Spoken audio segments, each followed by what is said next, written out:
हुजूर साहब गुजरते थे एक रास्ते से, कोई महिला उनके ऊपर डेली कूड़ा फेंकती थी। हमारे आपके ऊपर फेंक दे हम तो गोली चला दे तुरंत। हमसे लोग पूछते हैं, मैं मेडिवल इंडिया पढ़ाता हूं, लोग मुझसे पूछते हैं इस्लाम इतनी ऊंचाई पे कैसे था, मुसलमान इतनी ऊंचाई पे कैसे थे। स्पेन से लेकर चाइना सी, कैस्पियन से लेकर हिंदुस्तान, पूरे इलाके में मुसलमानों का कब्जा। क्यों? जिब्राइल साहब ने हुजूर साहब से कहा कि कहो तो टैफ शहर दो पहाड़ों के बीच में है, तो उन्होंने हुजूर साहब से कहा कि कहो तो दबा दूं। अरे बोले नहीं, जाने दो। इस्लाम जब पैदा हुआ पूरी दुनिया में अंधेरा था, पूरी दुनिया में। आप कभी इस्लाम की हिस्ट्री पढ़ो, यूरोप औरतें जलाई जा रही थी विच हंटिंग के नाम पे, विच हंटिंग। हिंदुस्तान सती प्रथा, चीन में तो लड़कियों को ऐसे ही मार डालते थे। पूरी दुनिया में अंधेरा, और उस अंधेरे में मोहम्मद साहब लैंप लेकर खड़े हुए। इस्लाम, प्रेम, मैसेज। हुजूर साहब गुजरते थे एक रास्ते से, कोई महिला उनके ऊपर डेली कूड़ा फेंकती थी। हमारे आपके ऊपर फेंक दे हम तो गोली चला दे तुरंत। कि वह कूड़ा फेंकोगे, वो भी हम मतलब मैं, वाजीराम के टीचर, इतनी औकात तुम्हारी। पैगंबर, पैगंबर, हम तो उसके सामने कुछ है ही नहीं। पैगंबर, मालिक का सीधा हाथ है उस आदमी के सर पे। एक दिन उस महिला ने कूड़ा नहीं फेंका, वो मकान के अंदर गए, पता किया कि मोहतरमा कहाँ है, पता चला बीमार है। गए, हालचाल पूछा, कहा मालिक से दुआ करूंगा कि आप जल्दी ठीक हो जाए। ये है ये। हमसे लोग पूछते हैं, मैं मेडिवल इंडिया पढ़ाता हूं, लोग मुझसे पूछते हैं इस्लाम इतनी ऊंचाई पे कैसे था, मुसलमान इतनी ऊंचाई पे कैसे थे। स्पेन से लेकर चाइना सी, कैस्पियन से लेकर हिंदुस्तान, पूरे इलाके में मुसलमानों का कब्जा। क्यों? क्योंकि वो अपने उस वक्त पैगंबर को समझते थे कि जीतने के सिद्धांत क्या है। जीतना तलवार से नहीं, तलवार से तो लूटा जाता है। चोर किस चीज का इस्तेमाल करता है? तलवार का। ये मैसेज है, मैसेज। इकरा शब्द फैजल साहब ने लिया कि सर हम तो अपनी इंस्टीट्यूट का नाम इकरा रखेंगे। मैंने कहा बिल्कुल। मैंने कहा, इन्होंने मुझसे पूछा कि हम इंस्टीट्यूट का नाम क्या रखें, हमने कहा इकरा रखो, बड़ा अंधेरा है दुनिया में। इकरा मतलब पढ़ो। आज सबसे ज्यादा एजुकेशन में हिंदुस्तान में कौन पिछड़ा? मुसलमान।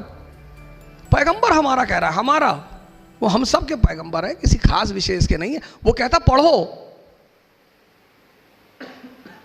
समझो। तैफ शहर का नाम सुना होगा, काफी लोग बैठे हो तैफ। वहां के लोग हुजूर साहब को पत्थर मारते थे, गाली देते थे। अब हमको कोई यहां गाली दे, और सैफिर यहां के कमिश्नर है, धौले साहब आईजी है, तो मैं तो जाके इनसे कहूंगा कि सब एनकाउंटर करवा दो, मरवा डालो इनको, ये हमको गाली दे रहे सब।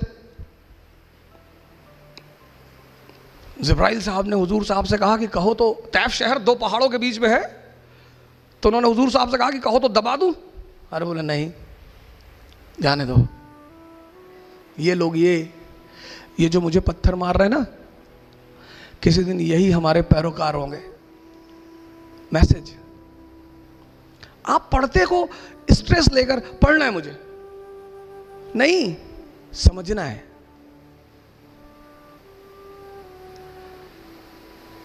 आप पहली गलती पता क्या करते हो? आप स्ट्रेस लेके काम करते। पढ़ना है, मैं नहीं कहता, आप किताबें इतनी प्यारी चीज है, इतनी, पर कब? जब आप उन्हें समझो। 1922 में 1920 गांधी जी की फोटो देखकर याद आ गया। अब अगर मैं सबकी फोटो देखकर आपको कहानी सुनाऊं तो ये तो चलता रहेगा, तो गांधी जी पे मैं मसले को खत्म करूंगा। 1920 में इस आदमी ने असहयोग आंदोलन, नॉन कोऑपरेशन मूवमेंट चलाया। ब्रिटेन की पार्लियामेंट ने अपने वॉइसरॉय से कहा कि मूवमेंट को रोको, ये गांधी की टीआरपी क्यों बढ़ा रहे हो, रोको मूवमेंट। रीडिंग वॉइसरॉय था, उसने कहा सर हम नहीं रोक सकते। बोले क्यों? बोले सर ये जो सत्याग्रही है ना, ये भजन गा रहे हैं सर सड़क पे, ईश्वर अल्लाह तेरे नाम, इनको बुद्धि दे भगवान। अब जो आदमी आपके लिए दुआ मांग रहा है, मैं आपके सामने गन लेके खड़ा हूं, आप कह रहे हो कि मालिक इसको सद्बुद्धि दे दे, तो अगर मेरे अंदर इंसान है तो मैं आपका पैर छू लूंगा तुरंत, मारने का सवाल ही नहीं उठता। आपने कभी सोचा हम इस आदमी की क्यों इज्जत करते हैं? इसलिए नहीं कि ये आदमी नंगा रहता था ना, वो बात नहीं है। फिर अब गांधी जी कपड़ा नहीं पहनते थे, ऐसे बहुत सारे लोग नहीं पहनते।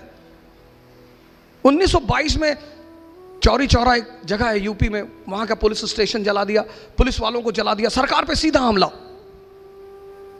सरकार ने कहा मारेंगे इन लोगों को, खूब मारेंगे। वही घटना, सेम वही घटना 2010 में हुई। आदरणीय बाबा रामदेव रामलीला ग्राउंड में करप्शन के खिलाफ लड़ाई लड़ रहे थे। India against corruption, very good, बहुत अच्छा, आपको लड़ो, आपको हक है, आप हिंदुस्तान के नागरिक हो, डेमोक्रेसी है, आप लड़ो। सरकार ने उन्हें आदेश दिया कि 12 बजे के बाद रामलीला ग्राउंड छोड़ देना। अब सरकार, हमें सरकार के आदेश, हम करप्शन के खिलाफ लड़ रहे हैं, हम सरकार से थोड़ी लड़ रहे, हमें चले जाना चाहिए था। पर बाबा वो बात नहीं समझ पाए। आगे क्या हुआ कहने की जरूरत ही नहीं। लेकिन 1922 में उस आदमी को यह बात समझ में आई, उसने मूवमेंट को रोक दिया। उसे पता था मुट्ठी भर लोग हैं, मुट्ठी भर, सरकार बहुत मारेगी, इनको इतना मारेगी कि ये दोबारा आंदोलन पर आएंगे नहीं। तो जैसे ही चौरी चौरा का कांड हुआ, गांधी स्टॉप्स द मूवमेंट, खत्म कर दिया मूवमेंट। कहा I don't have faith in violence, मुझे हिंसा में विश्वास नहीं है। अरे सरकार ने कहा एक हफ्ता रख लो, बोले हाँ ही नहीं। एक भी आदमी इस मुल्क में नहीं मारा गया।